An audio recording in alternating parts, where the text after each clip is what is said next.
నమస్తే, welcome to Sakshi cinema. This is Shahida. వరస pan Indian సినిమాలతో దూసుకెళ్తున్న ప్రభాస్ హీరోగా రూపొందుతున్న latest movie Fauji. Sitaramam movie fame Hanu Raghavapudi direct చేస్తున్న ఈ సినిమాలో ఇమాన్వి హీరోయిన్ గా నటిస్తున్నారు.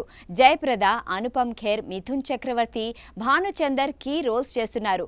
టీ సిరీస్ గుల్షన్ కుమార్, భూషణ్ కుమార్ సమర్పణలో మైత్రి మూవీ మేకర్స్ పై నవీన్ ఎర్నేని, వై రవిశంకర్ నిర్మిస్తున్న ఈ సినిమాను దసరాకి రిలీజ్ చేయనున్నట్లు ప్రకటించారు మేకర్స్. పీరియాటికల్ యాక్షన్ డ్రామాగా రూపొందుతున్న ఈ మూవీ ఫౌజీ.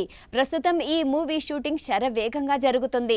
సినిమా పూర్తయ్యే వరకు ఎలాంటి విరామం లేకుండా కంటిన్యూస్ షెడ్యూల్స్ ప్లాన్ చేశాం. ప్రభాస్ ని ఇంతకు ముందు ఎప్పుడూ చూడని పవర్ఫుల్ పాత్రలో చూపించబోతున్నారు హను రాఘవపుడి.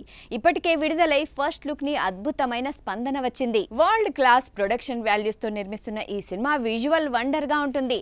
తెలుగు, హిందీ, తమిళ, కన్నడ, మలయాళ, బెంగాలీ భాషల్లో దసరా పండగ సందర్భంగా ఫౌజీని గ్రాండ్ గా రిలీజ్ చేస్తామని మూవీ టీం పేర్కొంది. ఈ సినిమాకి మ్యూజిక్ విశాల్ చంద్రశేఖర్, కెమెరా సుదీప్ చటర్జీ. సాక్షి టీవీ ప్రసారాలను నిలిపివేయడం చట్టరీత్యా నేరం. సాక్షి టీవీ ప్రసారాల కోసం మీ స్థానిక కేబుల్ ఆపరేటర్ని వెంటనే సంప్రదించండి. డిటిహెచ్లో, ఇంటర్నెట్లో కూడా సాక్షి టీవీ ప్రసారాలను వీక్షించవచ్చు.